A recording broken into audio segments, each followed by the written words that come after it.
Okay, so now it's like the entirety of the rest of the presentation is so deep in learning about what is multispectral and how it's used in specific use cases. And I may have those like junior questions that maybe for me to have full understanding or to just kind of to catch up to speed. I might have those questions, but this is like all you. So Kyle, what is multispectral and how does it work? Sure. So let's start from the left to the right, and we're just going to do photos to make it easier. So on the left-hand side, we have the entire electromagnetic spectrum. That's basically everything out there.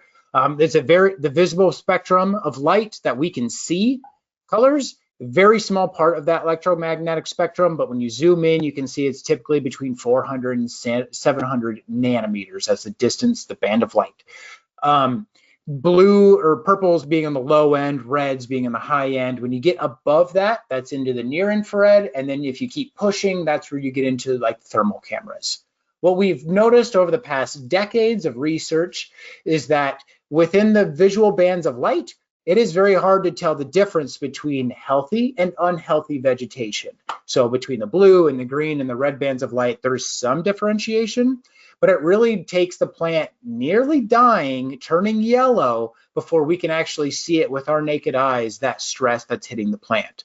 But when we look at bands of light beyond what our eyes can see, beyond red into the near infrared, the differentiation between healthy and unhealthy just explodes. And so we're able to see when plants start stressing before the naked eye can even see it. And then what we're doing then is, can we make a management decision to save that yield potential that's out there? You can see on the right-hand side as well why we would need a multispectral camera. So on the bottom side of that graph, I apologize, it's a little bit small there, but you're seeing a 3-channel camera. 3-channel camera, just like on any smartphone that's out there, it's capturing red, blue, and green bands of light, and it's trying to capture all of those bands of light within those colored channels. So it's not being very accurate, but it's creating a very pretty picture. Multispectral, the other way. We're focusing on one band of light as accurate as possible. So if you look at what a multispectral camera is there, we are getting high reflectivity within those bands of light, and then it drops right back down. But we're very accurately picking out blue, well, red, green, near infrared, and red edge, rather than trying to understand the whole spectrum and being very messy at what band of light we're looking at. Next slide. Kyle, one second. Before drones, were growers using multispectral cameras in another way as a traditional method, or was it using your eyes to see where you needed to address drought stress or insects or something like that? Growers really weren't, researchers were, but a lot of that was, back in the 70s and 80s, they were putting up near infrared sensors, but that was on Landsat. So you're looking at terrible resolution, but it costs a lot to manufacture high resolution near infrared sensors. So it really had, the actual use on the farm hasn't taken off till probably the late 2000s with manned imagery, early 2000s. And then satellite data. And then thus far, what have you seen as far as like adoption and efficiency or crop yield improvements by using drones? Is there any data that's out there that is more concrete of why and how, what is the benefit of using this technology? That's what the next slides are going to be for. With ag, it is much more difficult, like the use case slides in entirety. Yeah. Ag is difficult because 50% of the time that I'm flying conventional crops and trying to do crop scouting, I don't learn anything. Like the problem areas of the field, I knew that's where the problem areas were because historically that's where they always are because of the soil type or whatever that is. But 50 or even 20 to 30% of the time, if we learn something, we probably can make a management decision that will pay off the drone 2, 3, 5, 10-fold. So it's not every time you go out there ROI that we're talking about with oil and gas and construction, but a lot of the values is can we find problems and fix them? Gotcha.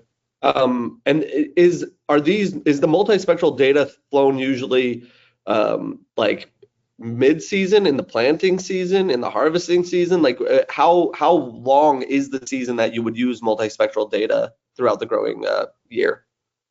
Man, I shouldn't say it was one that Dronefly had created, but they have a really good representation of when to fly throughout the entire growing season. So we're going to be flying now and just using the visual camera to do any sort of topography and elevation change. We might be doing some subsurface irrigation, or not subsurface, we're doing some subsurface drainage. And if we're going to be doing any sort of tile work in our area, we might need elevation maps. We're flying early to understand with corn and beans, soybeans, to understand emergence. We're also flying it before putting on any sort of fertilizer, so side dressing or top dressing.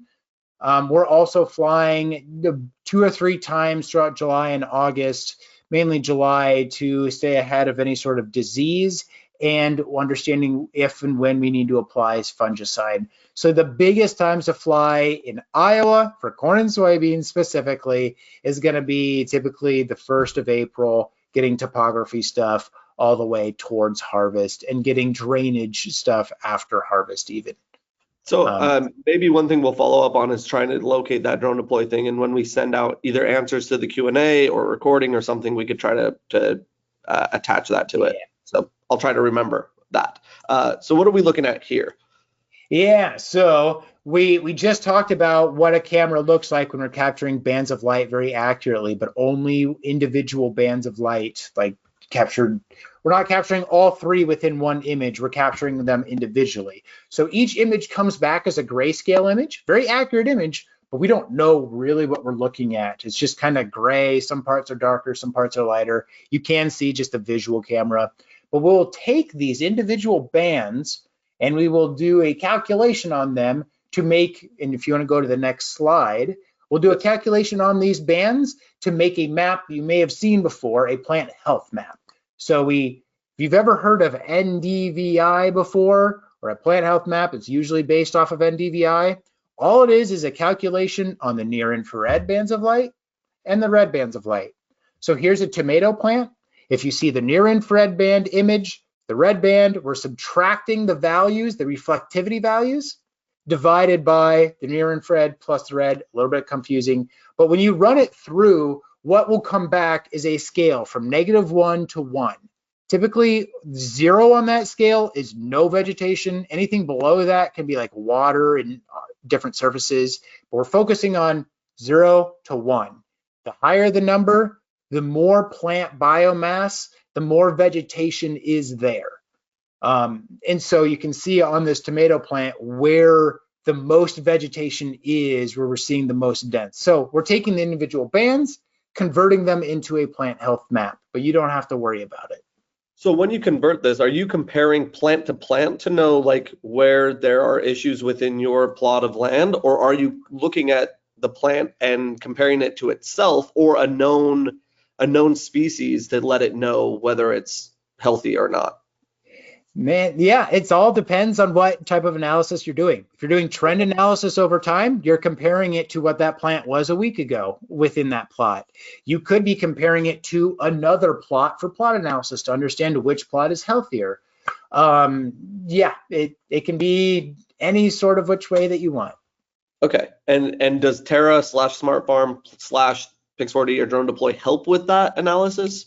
Exactly. So we're teaching all of this, but you don't have to worry about it. We do this plant health analysis when you upload the imagery or when you load it into Terra and process it. All you have to do is hit a button and then it'll just turn on NDVI. But we're just trying to tell you the basics of what's happening. Exactly. Perfect. So there's a bunch of different, you can make up that calculation on these bands of light on however you want. The most common that we found is NDVI. That really correlates well to plant health. Whatever that reflectivity value is, if it's higher, it's usually a better plant. If it's lower, it's a worse plant or a stressing plant. But there are other indices that you can utilize depending on the time of the growing season. That gets pretty deep though. It might be hard to do with the webinar timeframe we have. Perfect, but these are things to note, and these are also indices that are available through software, correct? Through Terra, yep, or through Pix4D fields or whatever.